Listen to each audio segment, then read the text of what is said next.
welcome I'd like to bid to all of you, learner panelists, friends and fellow thinkers, to IRF's and PI's, Penang Institute's event, Is Islam a threat to freedom of expression?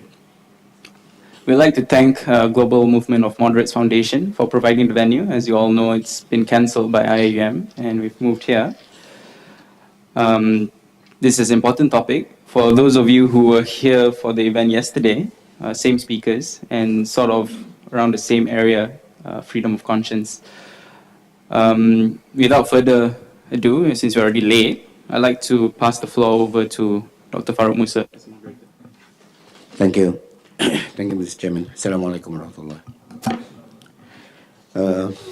Mr. Akil and my friend, Professor Azmi Sharoom from UM, and ladies and gentlemen, I guess that this particular topic, freedom of expression, is perhaps considered a little bit controversial in our country, and that is why I suppose IUM cancelled our event, even though I was not being informed for the reason why, but that was my presumption, and they did not say anything regarding my comment to Malaysia Kini. So I presume that was right? Otherwise, they would have vehemently denied my allegation on Malaysia Kini. Any which way, as we all know that this freedom of conscience is clearly mentioned in the Universal Declaration of United Nations Human Rights of Universal Declaration of Human Rights of United Nations in Article 19, right? The issue came, especially it became more sort of heated over here in this country.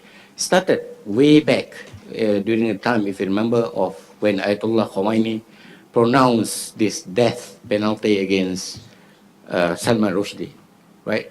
So people have been questioning about, is there freedom of expression in Islam? Is Islam considered a threat to freedom of expression? Of course, the fatwa can be debated, right? It was a fatwa by Khomeini, and it put Salman Rushdie basically in self-exile, and we have heard how he lived his life in terror just because of that. And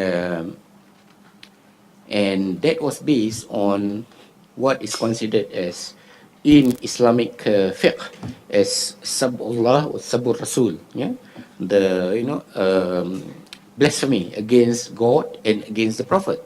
So traditionally, many scholars, previous scholars, classic scholars such as even Ibn Taymiyyah, who is considered a reformer, he pronounced that it should be a death penalty for people like that. So, but now we have to view it in the light of the 21st century, whether such a pronouncement is still applicable nowadays in our country.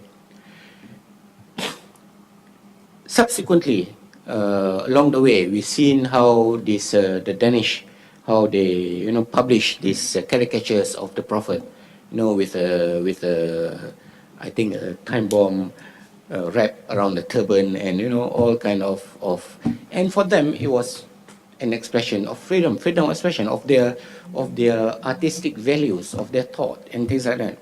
And then not even Christians, but not even Muslims, but even Christians have problem with freedom of expression as well, as we have seen with the movie The Last Temptation of Christ by Martin Scorsese, right? And also Da Vinci Code, right? By who's the author? Dan Brown. So not only the Christians were against such considered as blasphemous texts in Dan Brown novel, but I still remember that I wrote an article about this particular issue of Da Vinci Code and the Quran, because even some Muslims in India who demonstrated against this Dan Brown novel, especially when they wanted to convert it to become movie, right? So it was an issue. This freedom of expression was an issue. because it was considered blasphemous to believe that Jesus is basically a human with a blood lineage, which was trying to be, which was basically a theory being proposed by Dan Brown in that novel, in Da Vinci Code.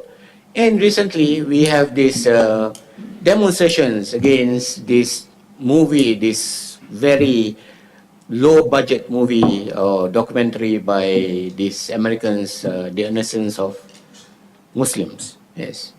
And this sort of, how to say, outrage, right? And sometimes to be considered, well, we thought it was probably proportionate to the kind of, what do you call, we are giving a free advertisement to this kind of low class and low budgeted movies. Nobody knows about the the innocence, right? Innocent of Muslim. Nobody knows about it. Like, but then because of the demonstrations, everybody started to look out for the movie. So is it necessary? I mean, have Muslims been too overreactive to such issues? So these are things that we have to discuss today. And of course, it encompasses everything. Freedom of speech as well.